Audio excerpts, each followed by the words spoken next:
Dear students, most welcome to YouTube channel success world MCQ. तो चलिए आज हम आपके लिए लेकर आ चुके हैं आरआरबी एनटीपीसी सीबीटी 2 एग्जाम के लिए 50 इंपॉर्टेंट जीके जीएस क्वेश्चंस को। अगर आप अपने एग्जाम को लेकर बहुत ही सीरियस है तो आपने सही वीडियो पर क्लिक किया है। और बता दें, आप एग्जाम देने से पूर्व ये वीडियो अवश्य देख कर जाएं, क्योंकि ये वीडियो आपको एग्जाम में अच्छे नंबर दिला सकते हैं। तो चलिए आज के सेशन को स्टार्ट करते हैं बिना टाइम वेस्ट किए हुए। तो आज के सेशन का सबसे पहला प्रश्न आपके स्क्रीन पर है।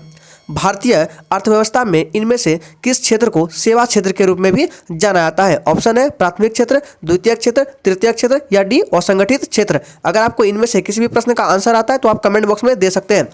जी बिल्कुल, एक नंबर प्रश्न का राइट आंसर आपका ऑप्शन सी के साथ चला जाएगा, तृतीयक क्षेत्र। और बता दें, हम इस सेशन में सभी प्रश्न का डिस्कशन भी करने वाले हैं। बहुत ही इंपॉर्टेंट क्लास है, तो आप वीडियो में लास्ट तक बन रहिएगा। और बता दें, ये जो आपका प्राथमिक क्षेत्र है, ये प्राथमिक क्षेत्र के अंतर्गत आपका एग्रीकल्चर, पशुपालन, मत्स्य पालन, मुर्गी पालन, ये सभी चीजें आती है। और ये जो द्वितीय क्षेत्र है, इसके अंतर्गत आपका इंडस्ट्री से रिलेटेड चीजें आती है। तो सबसे पहले प्रश्न आपका है, भारतीय अर्थव्यवस्था में इनमें से किस क्षेत्र को सेवा क्षेत्र के रूप में जाना जाता है? तो याद रखिए, ये जो आपका तृतीय क्षेत्र है, ये आपका सर्विस सेक्टर से संबंधित है, यानी कि सेवा क्षेत्र से। तो एक नंबर प्रश्न का राइट आंसर आपका ऑप्शन सी के साथ चला जाएगा। काफी मोस्ट इंपॉर्टेंट प्रश्न है। चलिए इस शिक्षक आगे देखते हैं। आगे बढ़ने से पहले अगर आप चैनल पर नए आए हैं तो चैनल को सब्सक्राइब करके साथ में बेल आइकन को भी प्रेस कर लेंगे, ताकि आने वाले समय में इसी तरह के वीडियो आपको मिलते रहे। तो चलिए दूसरा प्रश्न है, इनमें से किस भारतीय राज्य में हेमेटाइट के सर्वाधिक भंडार मौजूद है? काफी इंपॉर्टेंट प्रश्न है। आपके ऑप्शन है ओडिशा, बिहार, छत्तीसगढ़ या डी इनमें से कोई नहीं।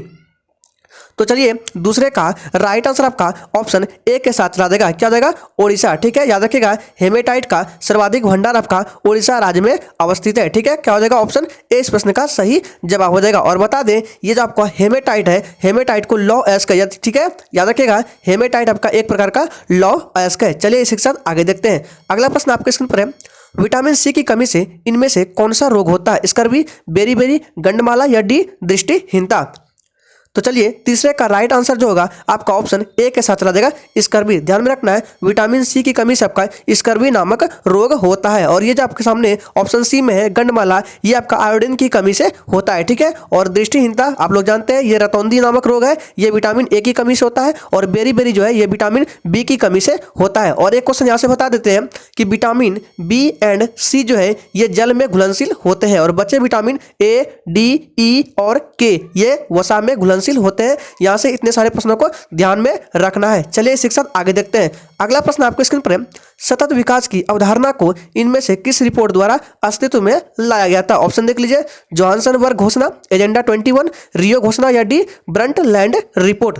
जी बिल्कुल, चार का राइट आंसर आपका ऑप्शन नंबर डी के साथ चला जाएगा। क्या जाएगा? Brundtland report. ऑप्शन डी इस प्रश्न का बिल्कुल सही जवाब है। और बता दें, ये जो रिपोर्ट है आपका, ये ब्रंटलैंड रिपोर्ट, ये 1987 में आई थी। ठीक है, 1987 में यहाँ लिख देते हैं, 1987 में ये रिपोर्ट आई थी। और जोहान्सनबर्ग जो है, ये घोषणा आपका कब आया था? तो ये आपका 2002 में हुई थी। ठीक है, जोहान्सनबर्ग घोषणा 2002 में हुई थी। चलिए शिक्षक आगे देखते हैं। अगर आपको इस सेशन अच्छा लग रहा है तो प्लीज सभी लोग सेशन को एक बार दिल से लाइक कर देंगे। और बता दें, आप सेशन में लास्ट तक बने रहिएगा, क्योंकि ये सेशन आपको एग्जाम में अच्छे मार्क्स दिला सकते हैं। आप सभी प्रश्न को घोलकर पी जाए, जैसे हो रट ले। जी बिल्कुल, पांचवा प्रश्न है, प्रसिद्ध तमिल महाकाव्य चिलप्पदिकारम किसकी कृति थी? कालिदास, सतनार, तिरुवल्लुवर, इलंगो, अडिगल। बताएंगे जल्दी से इसका राइट आंसर क्या होगा? जी बिल्कुल, 5 का राइट आंसर आपका ऑप्शन किसके साथ चला देगा? ऑप्शन नंबर डी के साथ चला देगा, इलंगो अडिगल। ठीक है, महाकाव्य क्या है? चिलप्पदिकारम, किसकी कृति थी? इलंगो अडिगल का। ठीक है, ऑप्शन डी इस प्रश्न का बिल्कुल सही जवाब है। और ये जो कालिदास है, इसको ध्यान रखना है, ये भारत के शेक्सपियर भी कहे जाते हैं कालिदास को। ठीक है, तो हालांकि इस प्रश्न का राइट आंसर डी के साथ चला जाएगा। सभी के सभी प्रश्न काफी इंपॉर्टेंट है, इसलिए वीडियो में लास्ट तक बने रहिएगा। जी बिल्कुल, छठा प्रश्न है, बाघ संरक्षण हेतु जागरूकता बढ़ाने के लिए वैश्विक बाघ दिवस कब मनाया जाता है? तो इसका जो राइट आंसर है 6 का आपका ऑप्शन सी के साथ चला जाएगा, 29 जुलाई को। ठीक है, ध्यान में रखना है, ये जो आपका बाघ दिवस है, राष्ट्रीय बाघ दिवस, ये आपका कब मनाया जाता है? तो 29 जुलाई को बाघ दिवस के रूप में मनाया जाता है। ठीक है, और यहाँ से एक प्रश्न बनता है जो कि हर बार एग्जाम में पूछे जाते हैं अक्सर, कि टाइगर प्रोजेक्ट जो है कब स्टार्ट हुआ था? ठीक है, तो ध्यान में रखना है, टाइगर प्रोजेक्ट आपका 1973 ईस्वी में स्टार्ट हुआ था। ठीक है, और भारत में टाइगर स्टेट के नाम से एमपी को जाना जाता है, यानी कि मध्य प्रदेश को जाना जाता है। और यहाँ पे 526 टाइगर है। ठीक है, यहाँ से ध्यान में रखना है इतने सारे प्रश्नों को। चलिए शिक्षक आगे देखते हैं। अगला प्रश्न आपके स्क्रीन पर है, निम्नलिखित में से कौन सी भू आधारित बैलिस्टिक मिसाइल नहीं है? पृथ्वी, धनुष, अग्नि या डी सूर्य? तो इस प्रश्न का जो सही जवाब है आपका ऑप्शन चला जाएगा बी के साथ, धनुष। ये आपका क्या है? भू आधारित बैलिस्टिक मिसाइल नहीं है, क्योंकि ये जो आपका ये मिसाइल आपका एयर टू एयर है, ठीक है। और ये जो आपका है कौन कौन सा? पृथ्वी और अग्नि, ठीक है। पृथ्वी और जो अग्नि है ये आपका कौन सा मिसाइल है? ये सरफेस टू एयर मिसाइल है, पृथ्वी और अग्नि, ठीक है। ये सूर्य तो कोई मिसाइल है ही नहीं, तो ठीक है। तो इस प्रश्न का राइट आंसर आपका ऑप्शन बी के साथ चला जाएगा। क्या हो जाएगा? धनुष। चलिए शिक्षक आगे देखते हैं। अगला प्रश्न आपके स्क्रीन पर है, निम्नलिखित में से कौन सी पुस्तक अमर्त्य सेन द्वारा लिखित नहीं है? कतई जहर प्रश्न है, काफी इंपॉर्टेंट प्रश्न है। ऑप्शन देख लीजिए और राइट आंसर कीजिए। चलिए जी बिल्कुल, 8 का राइट आंसर आपका ऑप्शन नंबर ए के साथ चला जाएगा। क्या हो जाएगा? Poverty of India. ये अमर्त्य सेन द्वारा नहीं लिखी गई है, बाकी तीनों पुस्तकें इनके द्वारा लिखे गए। और बता दें पॉवर्टी ऑफ इंडिया जो है इनके लेखक जो है दादा भाई नौरोजी है, ठीक है। ऑप्शन इस प्रश्न का बिल्कुल सही जवाब है। ये अमर्त्य सेन के द्वारा नहीं लिखा गया है, बाकी तीनों पुस्तकें अमर्त्य सेन के द्वारा लिखा गया। ऑप्शन ए इस प्रश्न का बिल्कुल सही जवाब है। चलिए इस शिक्षक आगे देखते हैं। अगला प्रश्न आपके स्क्रीन पर है, निम्नलिखित में से कौन सा क्षेत्र भारत की जीडीपी में सर्वाधिक योगदान देता है? काफी इंपॉर्टेंट प्रश्न है, सभी के सभी इंपॉर्टेंट प्रश्न है। अगर आप ये सेशन को एक बार देख लेते हैं तो आप एग्जाम में अच्छे से अच्छे स्कोर कर लोगे। जी बिल्कुल, इस प्रश्न का सही जवाब आपका 9 का क्या हो जाएगा? ए हो जाएगा। तृतीयक क्षेत्र सबसे इंपॉर्टेंट प्रश्न है, ये याद रखिएगा। भारत का जो है जीडीपी में सर्वाधिक योगदान तृतीयक क्षेत्र ही देता है। और पता है ये तृतीयक क्षेत्र आपका तृतीयक क्षेत्र सर्विस सेक्टर से संबंधित है। ऑप्शन ए इस प्रश्न का बिल्कुल राइट आंसर हो जाएगा। चलिए शिक्षा आगे देखते हैं। अगला प्रश्न आपके स्क्रीन पर है, इनमें से कौन सम्राट अकबर के शासन में राजस्व मंत्री थे? टोडरमल, नूरजहां, वजीर खान या डी अबुल फजल? जी बिल्कुल, 10 का राइट आंसर आपका ऑप्शन ए के साथ चला जाएगा, टोडरमल, ठीक है। याद रखिएगा सम्राट अकबर के शासन में राजस्व मंत्री टोडरमल थे। और एक प्रश्न यहाँ से बनता है जो कि काफ़ी बार एग्जामों में पूछा जाता है और ये आपके एग्जाम में आ सकते हैं, एनटीपीसी के एग्जाम में। जो है बता दें कि नूरजहां जो है, नूरजहां का अगर वास्तविक नाम पूछ लिया जाए कि क्या है तो याद रखिएगा नूरजहां का वास्तविक नाम मेहर उन निसा था, ठीक है। याद रखिए VVI है, इसको ध्यान में रखना है कि नूरजहां का वास्तविक नाम क्या था। तो यहाँ पे लिख देते हैं मेहर उन और निसा, ठीक है। क्या था? तो नूरजहां का वास्तविक नाम मेहर उन निसा था। काफी इंपॉर्टेंट प्रश्न है। तो हालांकि 10 नंबर प्रश्न का राइट आंसर ए के साथ चला जाएगा, टोडरमल। चलिए इसी के साथ आगे देखते हैं। आगे बढ़ने से पहले अगर आपने अभी तक सेशन को लाइक नहीं किया है तो प्लीज सभी लोग दिल से एक बार सेशन को लाइक कर देंगे, क्योंकि बहुत ही मेहनत के बाद इतने सारे प्रश्न को, इतने इंपॉर्टेंट प्रश्न को तैयार किया गया है। जी बिल्कुल, 11 नंबर प्रश्न है, 2011 की भारतीय जनगणना के अनुसार केरल का लिंगानुपात यानी कि प्रति 1000 पुरुषों पर महिलाओं की संख्या कितना है? काफी इंपॉर्टेंट प्रश्न है। तो इस प्रश्न का राइट आंसर आपका 11 का 1084 हो जाएगा। ऑप्शन ए इस प्रश्न का बिल्कुल राइट आंसर हो जाएगा। और ये जो आपका 943 है ये भारत का लिंगानुपात है, ठीक है। केरल का लिंगानुपात 1084 है, लेकिन 943 आपका भारत का लिंगानुपात है। और अगर आपसे पूछ लिया जाए कि भारत का सबसे न्यूनतम लिंगानुपात वाला राज्य कौन सा है तो हरियाणा है, ठीक है। कौन सा राज्य है? हरियाणा है। और हरियाणा से ही आपका बेटी बचाओ बेटी पढ़ाओ आंदोलन स्टार्ट हुआ था, हरियाणा के पानीपत से, ठीक है। चलिए शिक्षक आगे देखते हैं। अगला प्रश्न आपके स्क्रीन पर है, खालसा सेना के सैन्य कमांडर बंदा सिंह बहादुर किस ईस्वी में शहीद हुए थे? ऑप्शन आपके सामने देख लीजिए, 1715, 1717, 1716 और डी नंबर ऑप्शन आपका नीचे आ गया है 1718 में। बताएंगे इसका राइट आंसर क्या होगा? जी बिल्कुल, याद रखिएगा इस प्रश्न का सही जवाब का 12 का क्या हो जाएगा? 12 का सी हो जाएगा। 1716 ईस्वी में शहीद हुए थे। याद रखिएगा खालसा सेना के सैन्य कमांडर बंदा सिंह बहादुर, ये नाम काफी इंपॉर्टेंट है और शहीद हुए थे 1716 ईस्वी में, ठीक है। इसको यहाँ से ध्यान में रखना है। चलिए शिक्षक आगे देखते हैं। अगला प्रश्न आपके स्क्रीन पर है, कीड़े के माध्यम से सांस लेते हैं। बताएंगे कीड़े किसके माध्यम से सांस लेते हैं? जी बिल्कुल, याद रखिएगा 13 नंबर प्रश्न का राइट आंसर आपका बिल्कुल सी हो जाएगा, श्वसन छिद्रों से। काफी इंपॉर्टेंट प्रश्न है, कीड़े श्वसन छिद्रों के माध्यम से सांस लेते हैं। चलिए आगे बढ़ते हैं। अगला प्रश्न है, Tata iron and steel company यानी कि टिस्को का निगमन किस वर्ष हुआ था? काफी इंपॉर्टेंट प्रश्न है, याद रखिएगा Tata iron and steel company TISCO का निगमन किस वर्ष हुआ था? तो इसका जो सही जवाब है 14 का ए हो जाएगा, 1907 में हुआ था। ऑप्शन ए इस प्रश्न का बिल्कुल राइट आंसर है। अगला प्रश्न स्क्रीन पर है, अंतर्राष्ट्रीय पुनर्निर्माण एवं विकास बैंक को सामान्यतः इनमें से किसके रूप में जाना जाता है? ऑप्शन देख लीजिए और राइट आंसर कीजिए।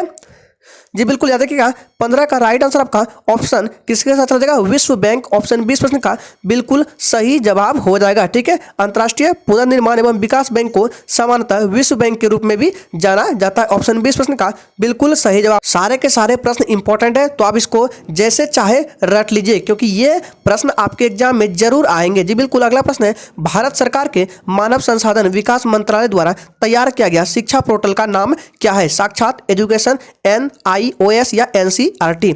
जी बिल्कुल, 16 का राइट आंसर आपका ऑप्शन नंबर किसके साथ आ जाएगा, साक्षात। ऑप्शन इस प्रश्न का बिल्कुल सही जवाब है। और बता दें, मानव संसाधन विकास मंत्रालय का फिर से नाम बदलकर आपका क्या कर दिया, इसका नाम चेंज कर शिक्षा मंत्रालय हो गया। ठीक है, याद रखिएगा, शिक्षा मंत्रालय कर दिया किसका, मानव संसाधन विकास मंत्रालय का नाम चेंज कर। ठीक है, इस प्रश्न का राइट आंसर आपका ऑप्शन ए के साथ रह जाएगा, साक्षात। चलिए इसी के साथ आगे बढ़ते हैं। अगला प्रश्न आपके स्क्रीन पर है,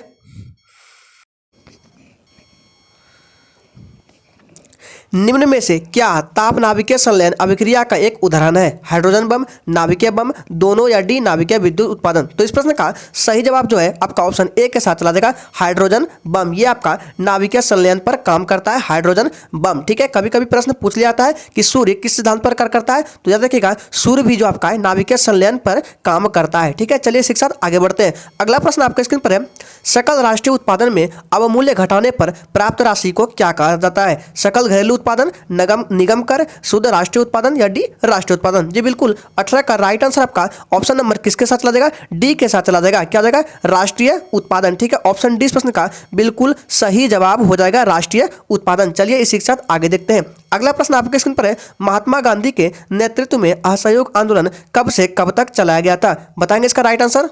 जी बिल्कुल, 19 का राइट आंसर आपका ऑप्शन बी के साथ चला जाएगा, 1920 से 1922 तक ये आंदोलन चला था। और आप लोग थोड़ा सा बताएंगे कि असहयोग आंदोलन कब स्थगित हुआ था, उसका पूरा डेट क्या है, कमेंट बॉक्स में देंगे।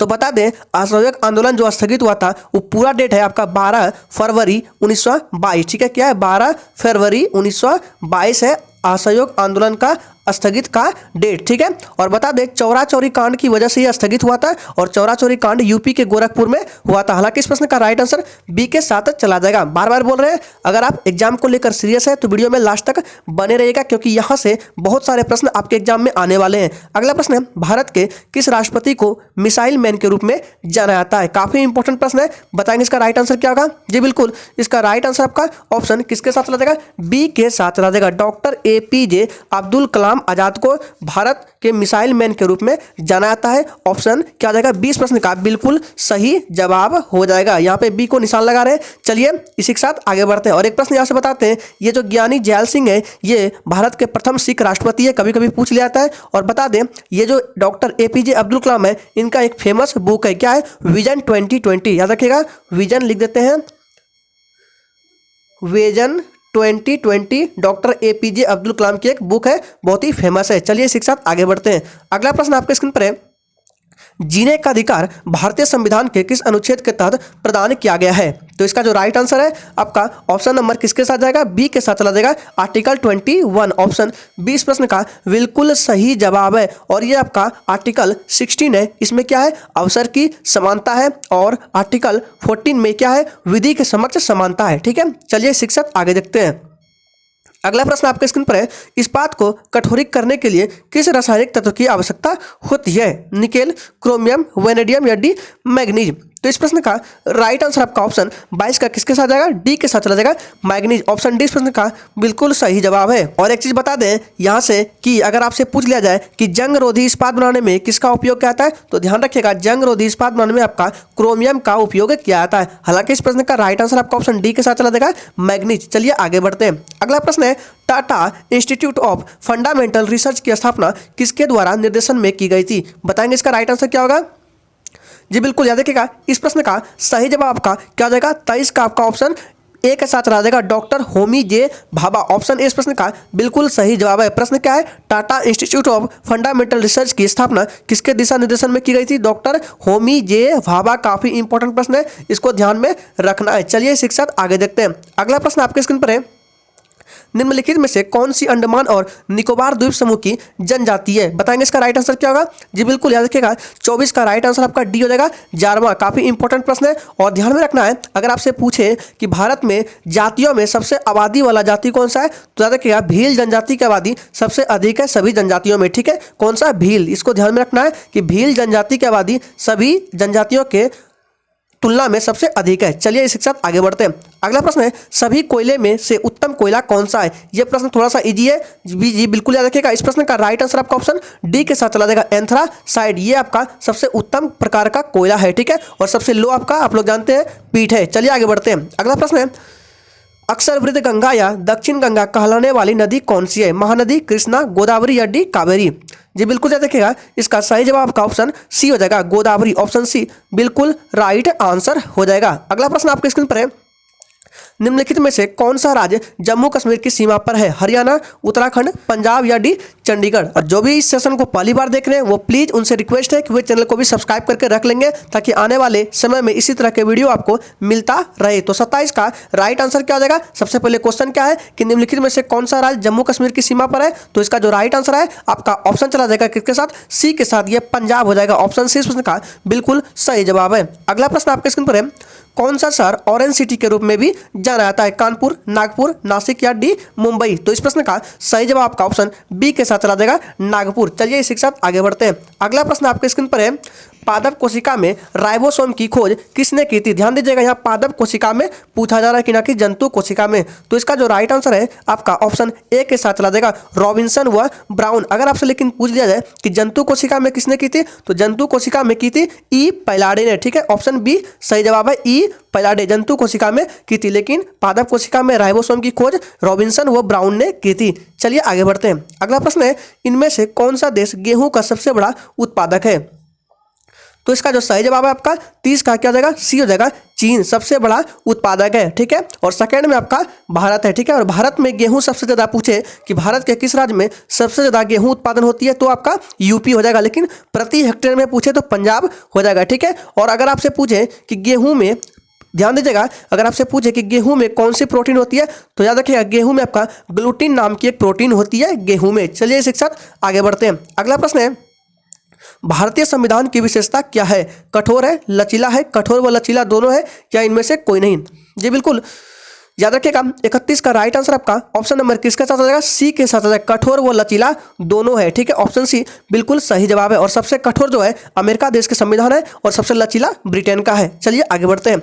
अगला प्रश्न है किस मिशन के अंतर्गत संविधान सभा बनी थी? Cabinet mission, Wavell mission, Mountbatten mission या डी नेहरू रिपोर्ट? जी बिल्कुल याद रखेंगे इस प्रश्न का राइट आंसर आपका ऑप्शन नंबर ए के साथ चला जाएगा कैबिनेट मिशन के अंतर्गत संविधान सभा बनी थी और यह मिशन आपका भारत 1946 में आया था। और कैबिनेट मिशन के अध्यक्ष कौन थे तो बता दें इनके जो अध्यक्ष थे पैथिक लॉरेंस थे। कौन थे? Pethick Lawrence. कभी कभी एग्जाम में पूछ लिया था, ध्यान में रखिएगा कि कैबिनेट मिशन के अध्यक्ष कौन थे? Pethick Lawrence. और ये भारत 1946 में आया था। ठीक है, और ये जो आपका वेबल मिशन है ये आपका 1945 में और माउंटबेटन मिशन जो है ये आपका 1947 में आया था और ये नेहरू रिपोर्ट जो है ये 1928 में। तो सभी का डेट यहाँ पे लिख देती है। माउंटबेटन मिशन 1947, नेहरू रिपोर्ट 1928 और वेबल मिशन आपका 1945। और ये जानते हैं कैबिनेट मिशन 1946 में भारत आया था और इसके अध्यक्ष कौन थे तो पैथिक लॉरेंस थे। अगला प्रश्न आपके स्क्रीन पर है भारतीय संविधान में वर्णित भाग 4 में क्या है? बताएंगे इसका राइट आंसर।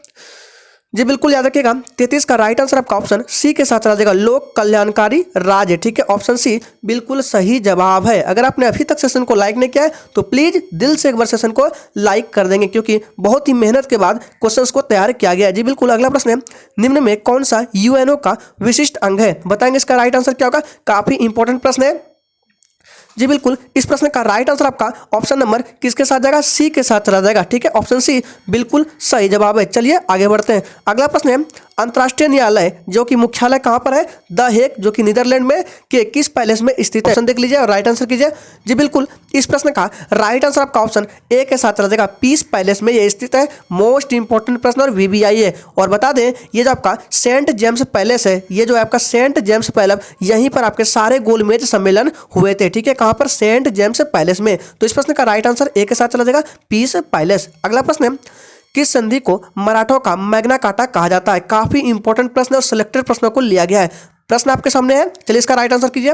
जी बिल्कुल 36 का राइट आंसर सी के साथ रह जाएगा। दिल्ली किस संधि को मराठों का मैग्ना कार्टा कहता है? तो दिल्ली संधि को, और ये आपका 1719 में हुआ था। फिर से डेट लिख रहे हैं, 1719 में किनके किनके बीच हुआ था? तो मुगलों और मराठों के बीच हुआ था ये संधि दिल्ली में, और इसी को मराठों का मैग्ना कार्टा भी कहा जाता है। अगला प्रश्न है, बंगाल में मुस्लिम पुनर्जागरण का अग्रदूत किसे कहा जाता है? बताएंगे इसका।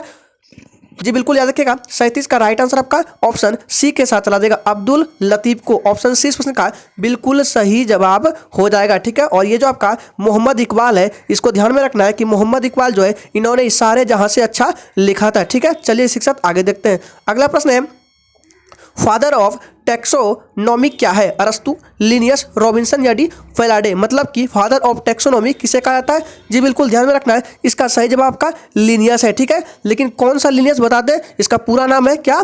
पूरा नाम हो जाएगा कैरोलस लिनियस, ठीक है। क्या हो जाएगा? Carolus Linnaeus. ऑप्शन बी बिल्कुल सही जवाब है। चलिए आगे बढ़ते हैं।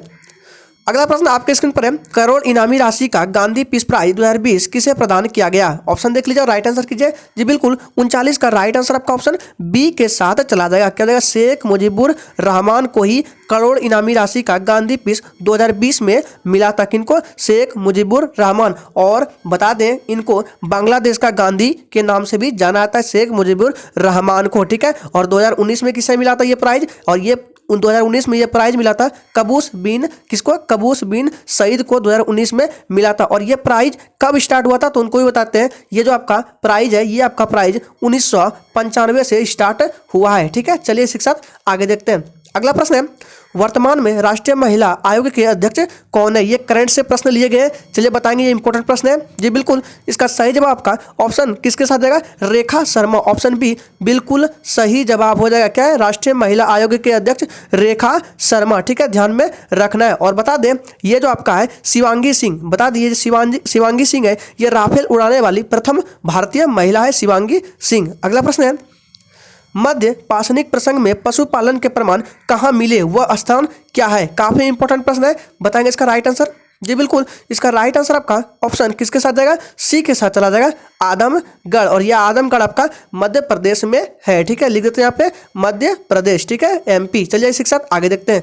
अगला प्रश्न है, दिल्ली का वह सुल्तान जिसने अपने संस्मरण लिखा था, यानी कि आत्मकथा, कौन है? इल्तुतमिश, बलबन, अलाउद्दीन खिलजी या डी फिरोज तुगलक? जी बिल्कुल याद रखिएगा, इसका सही जवाब जो है आपका ऑप्शन चला जाएगा किसके साथ? डी के साथ चला जाएगा, फिरोज तुगलक, मोहम्मद फिरोज तुगलक। ऑप्शन डी इस प्रश्न का सही जवाब हो जाएगा। और संस्मरण का मतलब आपका आत्मकथा। नेक्स्ट क्वेश्चन है, 13वीं और 14वीं शताब्दियों में भारतीय कृषक खेती नहीं करता था, किसकी? गेहूं की, जौ की, चना की या डी मक्का की? तो इस प्रश्न का सही जवाब आपका ऑप्शन डी हो जाएगा, मक्का की। ऑप्शन डी बिल्कुल सही जवाब है। सारे के सारे प्रश्न इंपॉर्टेंट है, तो आपको सभी प्रश्नों को ध्यान में रखना है। और किसी भी प्रश्न में थोड़ा भी डाउट होता है तो तुरंत आप कमेंट बॉक्स में पूछ लीजिए। अगला प्रश्न है, मद्रास के रैयतवाड़ी बंदोबस्त में कौन संबंधित न रहा था? बताएंगे इसका राइट आंसर। जी बिल्कुल इसका जो सही जवाब है आपका ऑप्शन सी के साथ चला जाएगा, टॉमस मुनरो। ऑप्शन सी बिल्कुल राइट आंसर है। अगला प्रश्न है, सिल्वर पर काला धब्बा किसके कारण उत्पन्न होता है? नाइट्रोजन, हाइड्रोजन, सल्फाइड या डी कार्बन डाइऑक्साइड के कारण? तो ध्यान रखना है, इस प्रश्न का राइट आंसर आपका ऑप्शन नंबर किसके साथ जाएगा? सी के साथ चला जाएगा, सल्फाइड के कारण होता है। ऑप्शन सी बिल्कुल राइट आंसर हो जाएगा। नेक्स्ट क्वेश्चन है, वाष्पकणों का आकार की परास कितनी होती है? बताएंगे इसका राइट आंसर। तो जी बिल्कुल याद रखिएगा, वाष्पकणों के आकार की परास जो होती है ये 10 पर पावर -19 मीटर। ऑप्शन इस प्रश्न का बिल्कुल सही जवाब है। अगला प्रश्न आपके स्क्रीन पर है, निम्न में से कौन चुंबक से व्यांचित होता है? रेडियो तरंगे, एक्स किरणें, बीटा किरणें या डी इनमें से कोई नहीं? तो इस प्रश्न का सही जवाब का ऑप्शन ए के साथ चला जाएगा, रेडियो तरंगे। ऑप्शन ए बिल्कुल सही जवाब है। अगला प्रश्न आपके स्क्रीन पर है, मलेरिया रोग शरीर के किस अंग को प्रभावित करता है? हृदय, आंत, स्प्लीन या डी यकृत? जी बिल्कुल ध्यान में रखना है, इसका सही जवाब का ऑप्शन सी के साथ चला जाएगा, स्प्लीन। अगर आपने अभी तक सेशन को लाइक नहीं किया तो प्लीज सेशन को लाइक कर देंगे, और जो भी पहली बार सेशन पर आए वो चैनल को सब्सक्राइब करके रख लेंगे। अगला प्रश्न है, कौन सा विटामिन रक्त को जमने में मदद करता है? तो इसका सही जवाब है विटामिन के, जो है ये रक्त को जमने में मदद करता है। ऑप्शन सी बिल्कुल सही जवाब है। अगला प्रश्न है, स्वाधीन भारत की प्रथम औद्योगिक नीति जिस वर्ष घोषित की गई वह थी, कौन सा डेट था? तो वो जो डेट था आपका ऑप्शन चला देगा बी के साथ 1948 में, ठीक है। और यहाँ से बता दें ये औद्योगिक नीति 1948 में घोषित हुई थी, लेकिन अगर आपसे क्वेश्चन में पूछ लिया जाए कि भारत की पहली शिक्षा नीति कब घोषित हुई, तो 1968 में, ध्यान में रखना है। तो आई होप ये वीडियो आपको पसंद आया होगा। तो आज के सेशन में टोटल 50 प्रश्नों को रखा गया था। आपसे फिर से रिक्वेस्ट है कि 50 प्रश्न को आप रट लेंगे, ठीक है, क्योंकि ये प्रश्न आपके एग्जाम में डायरेक्ट आएंगे। तो चलिए आज के सेशन के लिए इतना ही।